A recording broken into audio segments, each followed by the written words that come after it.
Hello and welcome. I'm Olivia, your safety trainer, here with today's lesson on confined spaces. Before we begin, remember to sign off on your mobile device or online to receive credit for this training. If you feel the need to pause this video at any time to have a discussion, we encourage you to do so.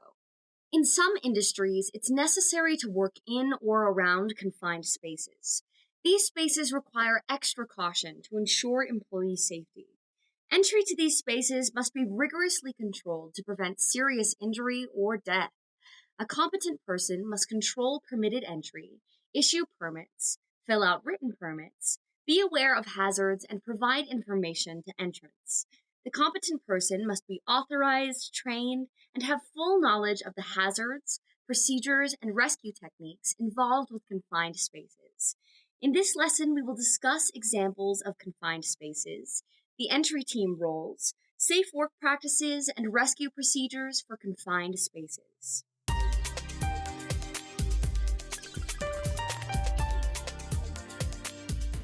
A space is considered confined if it has limited openings for entry and exit, unfavorable natural ventilation, or is not designed for continuous worker occupancy.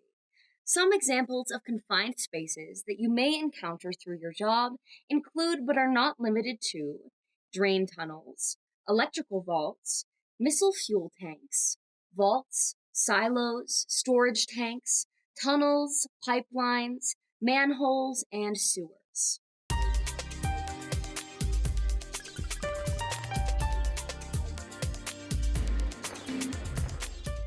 The entry supervisor is the head of the team and has the following responsibilities: knowing the hazards, symptoms, and consequences, verifying the permit by determining if acceptable entry conditions exist, authorizing entry, overseeing entry operations, terminating entry, verifying rescue services, removing unauthorized individuals, and serving as a standby person if necessary.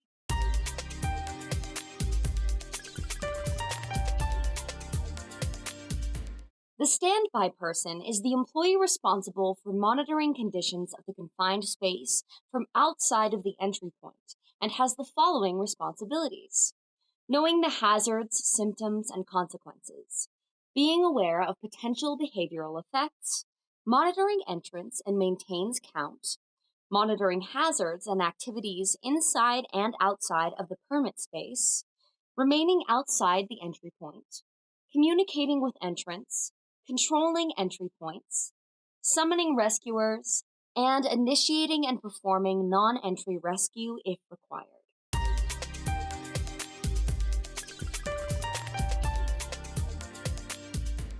The entrant is the employee working within the confined space and has the following responsibilities: knowing the hazards, symptoms, and consequences, using equipment properly, communicating regularly with the attendant, if the unexpected occurs, alerting the attendant, and exiting immediately if any hazard develops.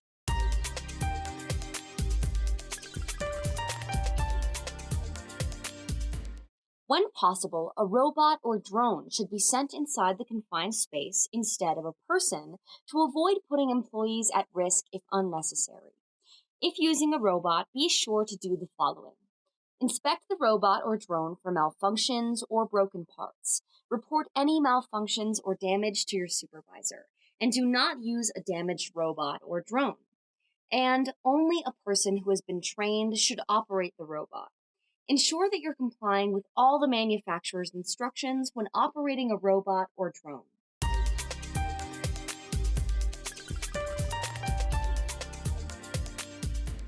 While working in a confined space can complicate any task and always will increase the hazards of your job, there are safe work practices that can reduce the chances of an accident or injury. Before working in a confined space, make sure your team has a detailed plan on how to complete the necessary tasks and avoid the known hazards. Also, be familiar with individual responsibilities and emergency procedures. The following are general practices that could be applied to most confined space situations. Make sure any employee entering into a confined space has been trained and certified in the type of confined space they will be entering. Before entering a confined space, all mechanical equipment must be locked out, blocked out, and tagged out. Test the air before entering and periodically as you work. If there are any hazards in the confined space, then it is a permit required confined space, and entry is allowed by following your company's confined space permit program. Have the proper ventilation for the confined space. Portable, self contained breathing devices and forced air ventilation, or FAV, are examples of proper ventilation. And wear the proper protective clothing for the type of confined space you are entering.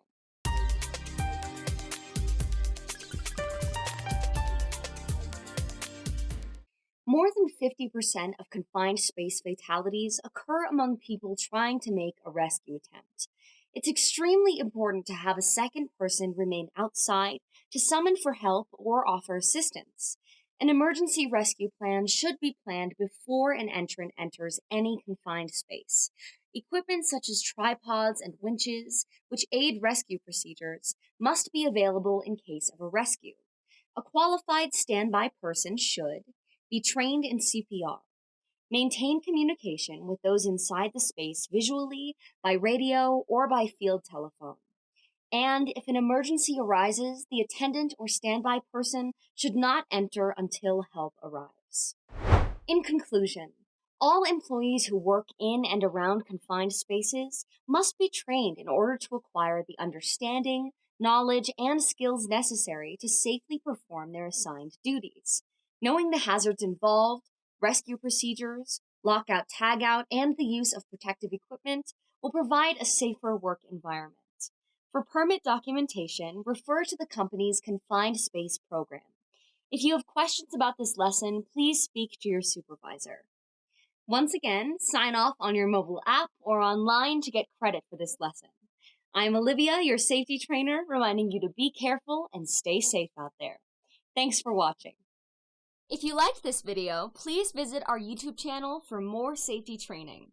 Also, follow us on social media for OSHA updates, free safety webinars, reminders on safety tips, techniques, and more. What are you waiting for?